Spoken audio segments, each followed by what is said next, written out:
Did you know that unforgiveness can actually make you sick? It's classified as a disease in medical books. Now, forgiveness therapy is being used to help treat diseases like cancer. Dr. Stephen Standiford, a cancer surgeon, says unforgiveness makes people sick and keeps them sick. It's important to treat emotional wounds or disorders because they really can hinder someone's reactions to the treatments, even someone's willingness to pursue treatment. Of all cancer patients, 61% have forgiveness issues, and of those, more than half are severe. That's according to research by Dr. Michael Berry, a pastor and the author of the book, The Forgiveness Project. These negative emotions, this anger and hatred, creates a state of chronic anxiety. Chronic anxiety very predictably produces adrenaline and cortisol, which deplete the production of natural killer cells, which is your body's foot soldier in the fight against cancer. When a person forgives from the heart, which of course is the gold standard that we use in Matthew 18, forgiveness from the heart, we find that they're able to find a sense of peacefulness. Quite often our patients refer to that as a feeling of lightness.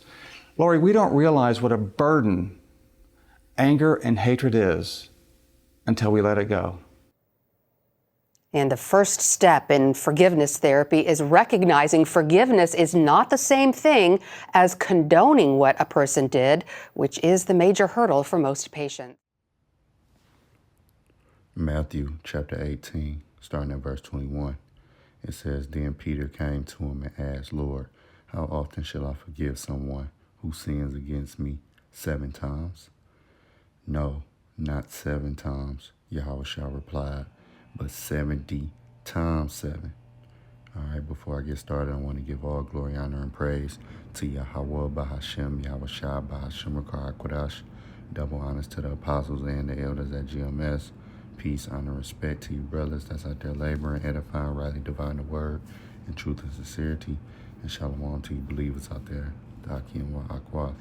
And this lesson is going into forgiveness, all right, which a lot of my lessons I like to do is on practical things because these are sometimes make or break things that, could propel you or could hinder you, all right, or it could just flat out basically get you kicked out the truth, even though everything was already, predestined and the Lord control whether you in or you out. But it's the day-to-day and the relationships and these trials and ups and downs that we go through that, again, is make or break. And things that we got to working on that inner man, that inner woman, myself included, of course. And I know forgiveness for me is a big thing. It's it can be a hard thing for me. And I know it could be a hard thing for a lot of us. And this is why I wanted to go into it. You got to learn how to forgive. Some things, it can be like, all right, you can forgive a person after a little time, but some things it take longer.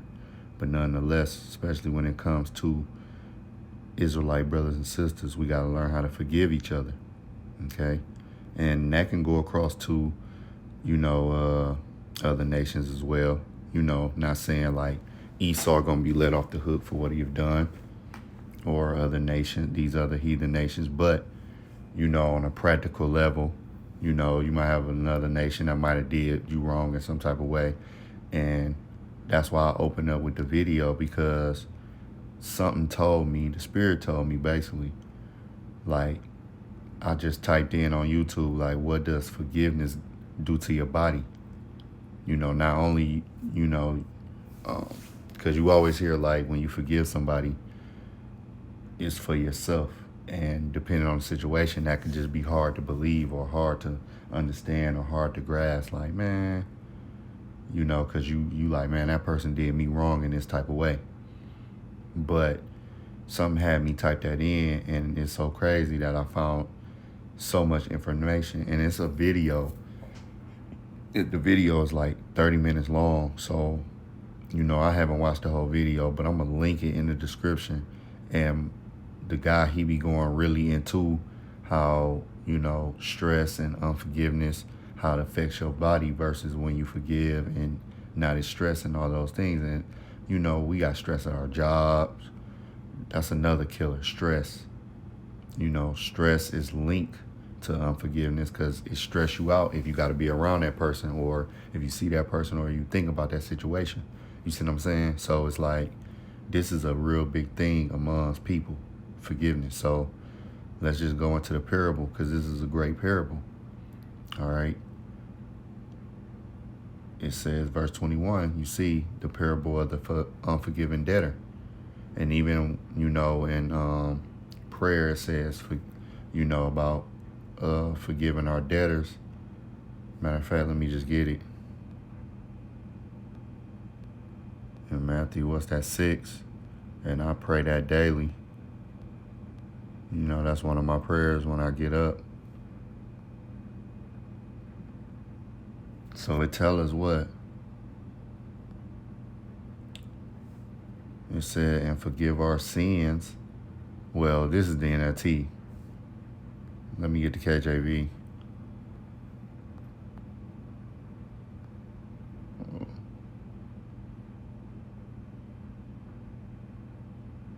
In the KJV, it says in verse 12, what? Matthew 6 and 12, and forgive us our debts as we forgive our debtors. All right. So that's a part of the prayer. Forgive us our debts as we forgive our debtors. And we got to learn to forgive people if we want forgiveness. And before I get this, all right, because, oh no, that was 18. Before I get this, I want to read Psalms. I want to read Psalms 119, because see, these scriptures is instructions, and we find out a lot of times when the Lord tell us to do things, it's not just to be cute, or it's not. It go real deeper than what we think. Because when you hear, "Hey, forgive," so you can be forgiven, you think about it as like, okay, let me forgive so I can be forgiven. But on a deeper level, it does something to your body. It does something for your body on a cellular level. You see what I'm saying? That's what made me type it in, just to see.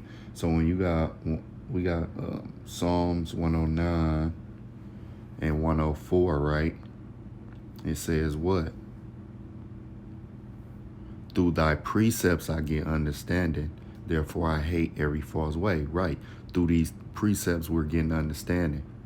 And the understanding that we getting is, this is really instructions. It's deeper than rap. Okay?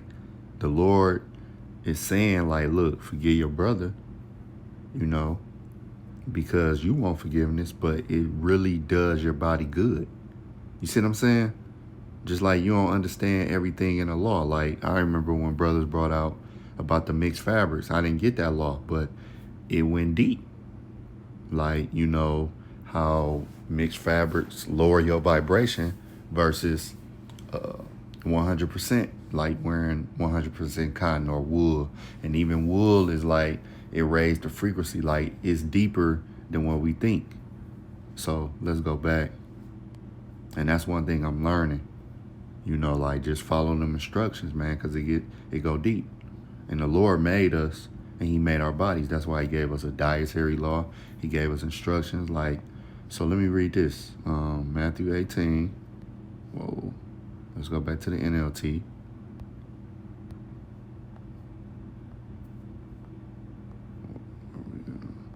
It says, verse 21, then Peter came to him and asked, Lord, how often should I forgive someone who sins against me? 70 times? No, not 70 times, Yahushua replied, but 70 times 7. All right, and we know 7 is a number of completion, but the Lord just saying, like, forgive your brother, man. Okay? Now, you ain't got to forget, and you ain't got to harbor that anger. All right? Because some people you forgive, you just can't be around. You see what I'm saying? You got to feed with that long-handled spoon, per se. But that don't mean you got to have, when you see them, you want to fight them and, you just got all this bitterness pent up. No, you forgive them. And it is what it is. Y'all ain't best friends. Y'all ain't, going to watch a Tigers game and all of that, but you forgive them. So verse 23 say, therefore the kingdom of heaven can be compared to a king who decided to bring his accounts up to date with servants who had borrowed money from him. In the process, one of his debtors was brought in who owed him millions of dollars. He couldn't pay, so his master ordered that he be sold along with his wife, his children, and everything he owned to pay the debt. But the man fell down before his master and begged him, please be patient with me and I will pay it all. Then his master was filled with pity for him, and he released him and forgave him. All right, so he forgave the debt. Now it says, but when the man left the king, he went to a fellow servant who owed him a few $1,000s. He grabbed him by the throat and demanded instant payment. His fellow servant fell down before him and begged for a little more time. Be patient with me and I will pay it, he pleaded. But his creditor wouldn't wait. He had the man arrested and put in prison until the debt could be paid in full. When some of the other servants saw this, they were very upset. They went to the king and told him everything that happened. Then the king called in the man he had forgiven and said, you evil servant, I forgave you that tremendous debt, but you pleaded with me. Shouldn't you have had mercy on your fellow servant, just as I have mercy on you? Right, so he should have been happy that he was forgiven and been like, all right, man, my man let me go, so I'm going to let you go. He giving me more time, but instead what he do, he ain't forgive the debt. Because he was trying to hurry up and get the money to pay the servant, but that ain't how he should have went about it. See? So verse 34 says, then the angry king sent the man to prison to be tortured until he paid his debt. That's what my heavenly Father would do to you if you refuse to forgive your brothers and sisters from your heart. Right, from the heart, man. All right, so if you don't forgive, you're not going to be forgiven. And it is what it is. Again, some things you can forgive in 5 minutes or a day or a couple of hours. You let it slide. Something, it take time, but nonetheless, you should forgive it because, like the video said, they did a study on that and 61% of the patients had cancer. That had cancer had forgiveness issues. So it's linked to diseases because, the bitterness, the stress, and we know what stress and bitterness does to the body. So now I want to get this. I'm going to just read it out of the book. All right, my Good News Translation Bible book. So it says, I'm going to go to Sirach 10, right? Sirach, Ecclesiastes 10 and verse 6 in the GNT says what? Don't be angry with someone for every little thing he does wrong. Don't do anything out of anger, pride, arrogance, and injustice are hated by both the Lord and people. Okay, so, and we all been guilty. Don't be angry with someone over every little thing, Every little thing somebody do to kind of, you might find it offenses and then you hold a grudge and it just be over some little petty stuff. Speaking of myself first and foremost, because we all been guilty. I've been guilty of it. And, this is things that we got to correct. All right. This is how you can turn a molehill into a mountain just over little petty stuff.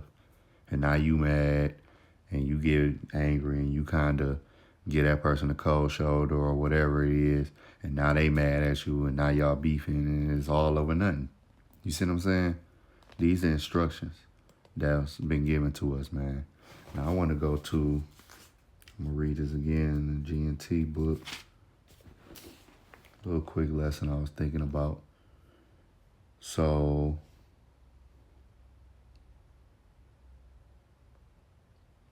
all right, this is Sirach 30, starting at verse 21. It says, don't deliberately torture yourself by giving into depression.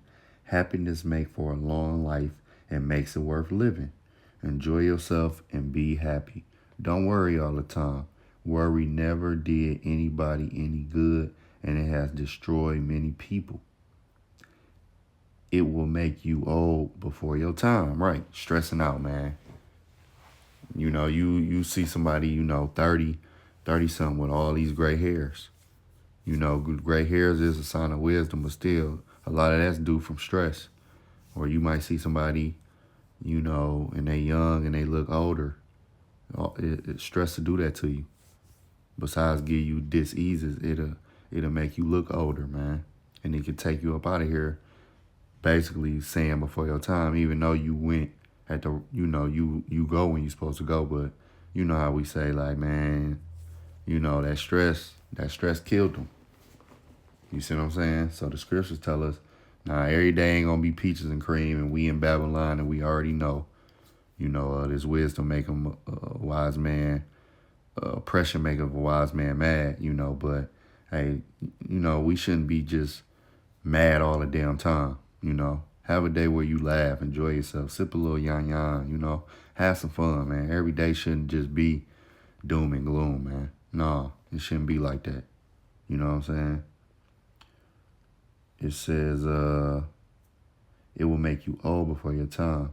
Jealousy and anger will shorten your life, right? All right, you jealous of somebody, you mad, you got these feelings, you feel some type of way, or you just angry, again, not forgiving, just bitter. It'll shorten your life, man. And it's been a proven study, all right, that it can cause cancer and probably other diseases, okay?